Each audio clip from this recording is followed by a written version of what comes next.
I, 18, have a 2-year-old daughter who lives with me and her father, 18, but spends 2 daytimes a week with my mom so that I can run errands, such as going to the doctors, doing the food shopping, cleaning the house, etc., and because my mom loves to spend time with my daughter. My 27-year-old sister was visiting my mom's house for the week from out of town. My sister and I have never really got on. When I got pregnant she thought it was the worst thing ever and insists that children ruin your life and thinks I forced my daughter on my mom, despite my mom saying otherwise.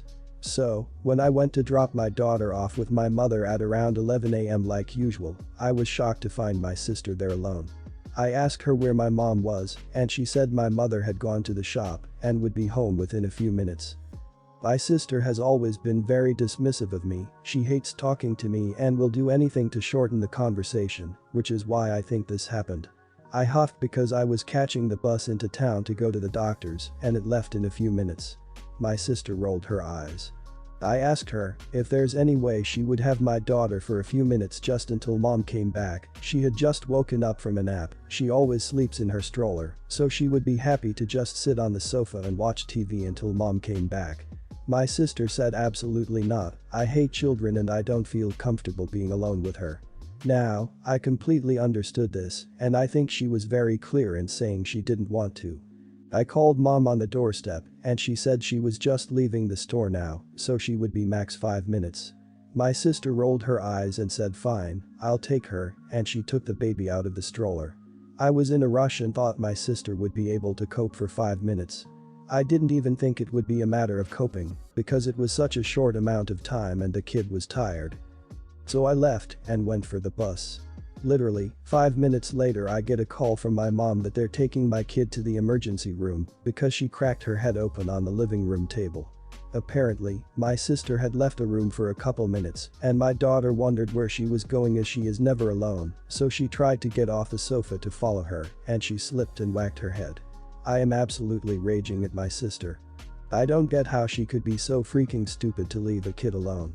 She argues that I emotionally manipulated her into babysitting, which I feel I didn't. She says she thought it would be fine to leave the kid while she made a cup of coffee, but I feel like it's common freaking sense not to leave a kid on their own for more than like 2 seconds.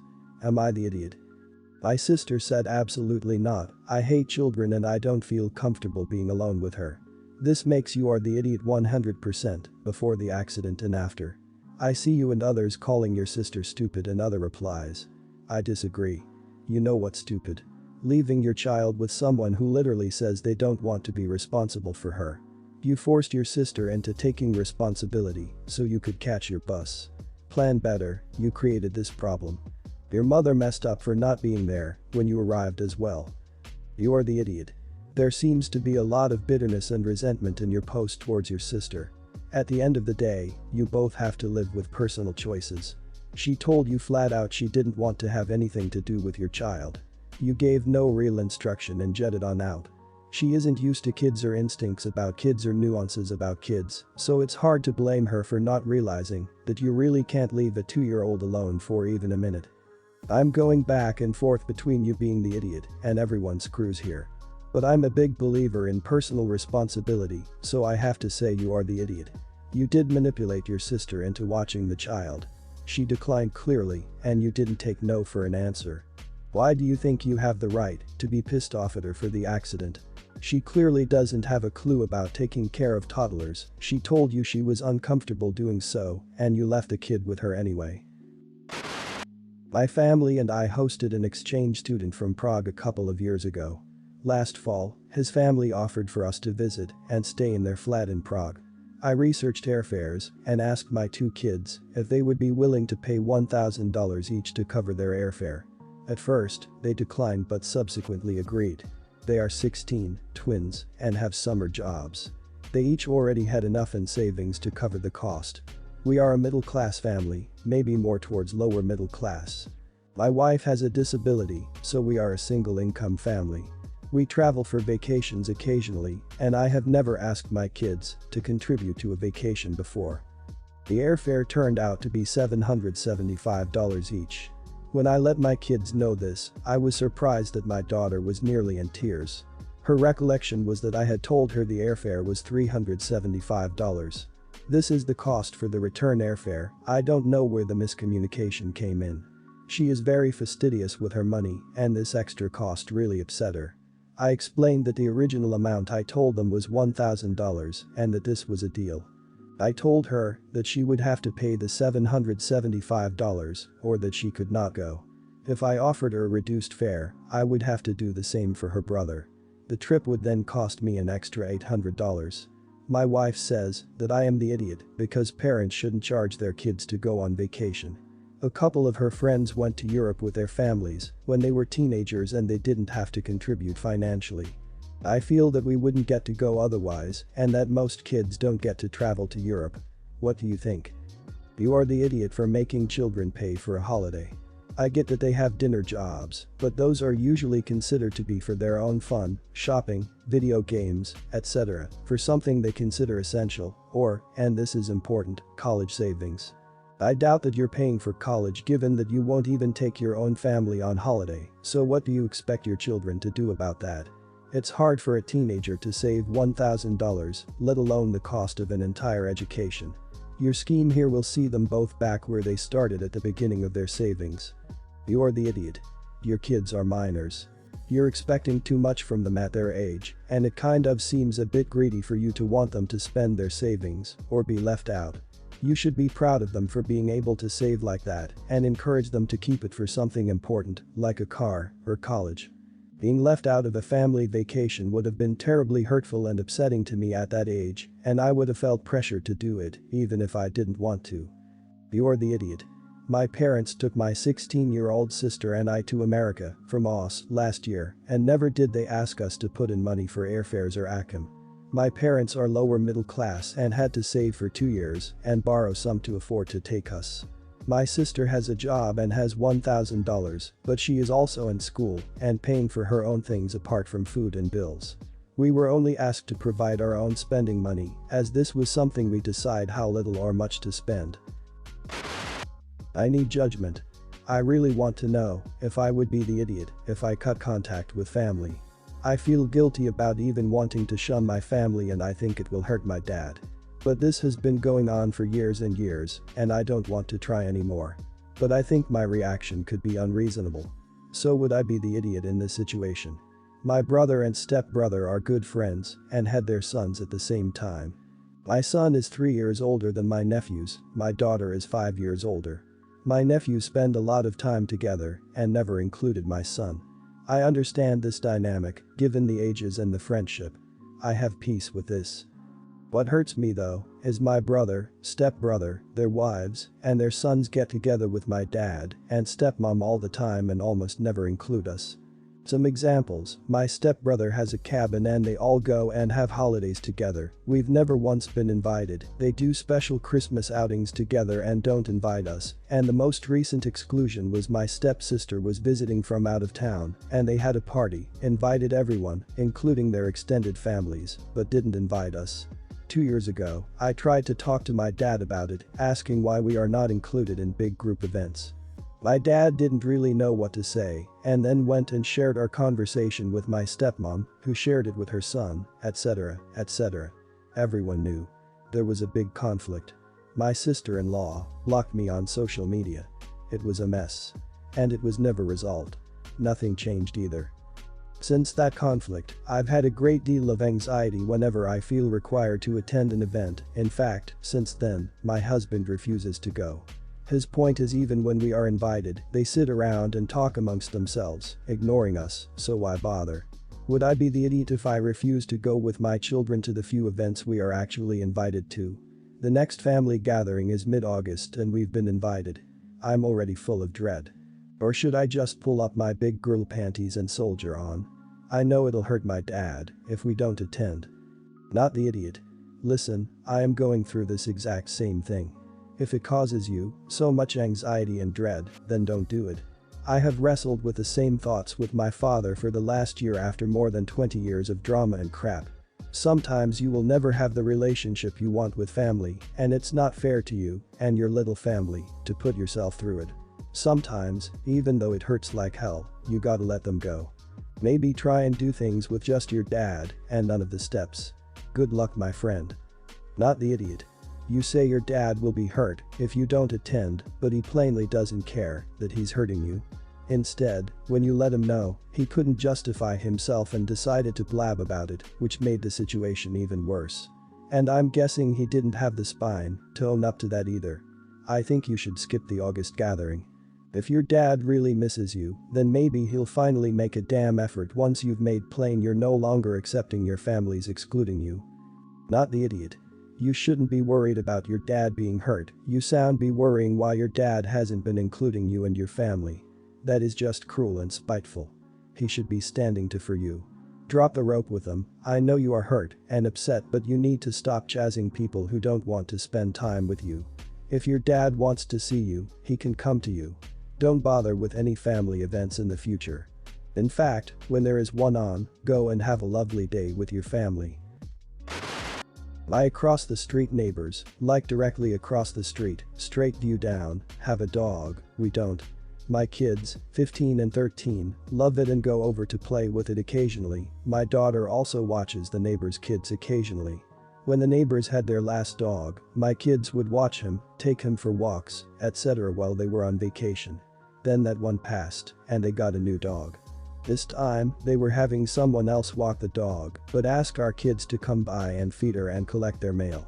My kids were doing so, but then asked if they could sleep at the house. They said they just wanted to crash in the living room with the dog, watch a movie, etc. After dinner, I sent them over. Since no one was going to be home, I didn't see an issue.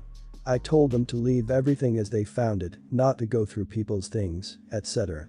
They had their cell phones and I trusted them to be fine over there.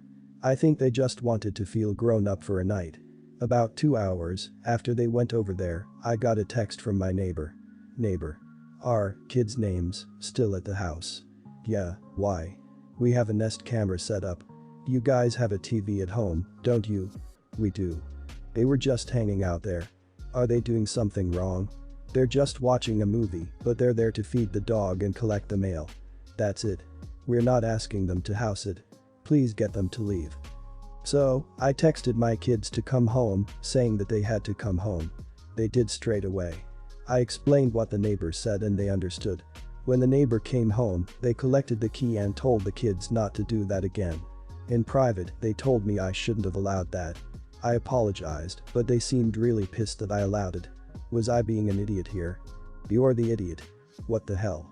Just because they asked them to collect the mail and walk the dog doesn't mean that you can use their place as a hotel. I mean, if this was your best friend and the kid stayed there regularly, then maybe I could understand your reasoning, but it still wouldn't be okay without their permission. First, there's the risk of them breaking or damaging the property, and then there's the liability to the neighbors if something should happen while the kids were there. What the actual hell? Were you thinking, OP? You're the idiot. A little. Initially. Generally speaking, it's probably a bad idea to just give 2 kids free reign of someone else's house. I get that you trust these kids, and it sounds like they are trustworthy, but the neighbors can't know that for sure, and I know I'd be extremely uncomfortable if people who I ask to collect my mail or feed my pets were just loitering around my house. But it sounds like overall it was a really small thing, and everyone handled the aftermath as well as can be expected. Live and learn and all that. Yikes, you are the idiot. Wow, this just shows such a lack of respect for personal space and boundaries. This was a great way for your kids to learn a bit more about responsibility after being entrusted to look after someone's home, but instead, you found a way to turn it into a negative and show them disregard for others' personal space. You literally encourage them to take advantage of your neighbor's trust, and you still have to ask if you were in the wrong. I'm happy your neighbors busted them, at least there's a chance your kids now know what they were doing was wrong. My 8-year-old daughter is a type 1 diabetic. She started day camp last week. I always go and meet with a nurse and any other members of the medical team when she does things like this to be sure they understand T1D management. They have a no phone rule. I explained that my daughter needs a cell phone on her so she can let me know her levels so I can record them and catch any warning signs early. They say she can use the phones in their building. I tell them fine, but if she needs to use the phone to call me that it is a no questions asked situation and that I need to be able to get through to her at any and all times. They say that's fine. Their first check time comes and goes, no call. Sometimes when she gets really wrapped up in something fun she forgets to check, or she puts it off, and she'll need this kind of close oversight for the next few years until she can manage on her own. I call the camp to be sure she has checked her blood sugar in the presence of a member of their medical team, as discussed at length. I called and couldn't get through to her. Called the nurse, went straight to voicemail. I had to leave work and drive down there. Daughter said she tried to call me and wasn't allowed to. I spoke to the counselor who wouldn't let her call me and she said she seemed fine. I thought she was only supposed to call you if she was having diabetes. Me. She always has diabetes. Counselor, well, she looked fine. So that was my final straw. I took her home for the day, bought a phone that calls me, my husband, and 911 only. No internet or games. Told the camp director in light of what happened yesterday, she's going to be keeping it in her bag at all times. It was also way easier than her having to return to the main building every time she finished a game of soccer or was about to eat a snack. The camp director said she couldn't have the phone. I said since her counselors clearly don't understand what diabetes is, I need to be in contact with her to know she is working with a medical team and managing it properly. They said she couldn't stay there with the phone. I said fine. I want my money back. They said camp is to get away from phones and they wouldn't apologize or refund me for enforcing their rules and abiding by their philosophy. I offered to get a doctor's note for the phone. They say kids in the 70s manage their diabetes without a personal phone, so can your daughter. Rather than poke one of the dozen holes available in that argument, I just take my kid and go. The camp was expensive and you pay for each session in advance. I had a lawyer friend write an official sounding letter and I got my refund. Other parents are saying I should have worked harder to come to some kind of middle ground with the staff and not forced a refund. I don't think I'd do anything differently because my child's health is priority one. But I did only take one meeting before deciding, so am I the idiot? Not the idiot. Kids with illnesses have different needs and should be treated accordingly. The only thing those camp counselors achieved was making your daughter feel weird for having T1D. You tried to come to a solution that would not be an actual problem with a no internet phone. It's honestly kind of freaked up that they wouldn't try to accommodate a little kid with health issues. I would have wanted a refund as well. At least like this, you have that money to do some activities with your daughter. Not the idiot. Your child's health is paramount, always. If you were being an overreacting and overly concerned parent, which I don't think you were, that would be one thing.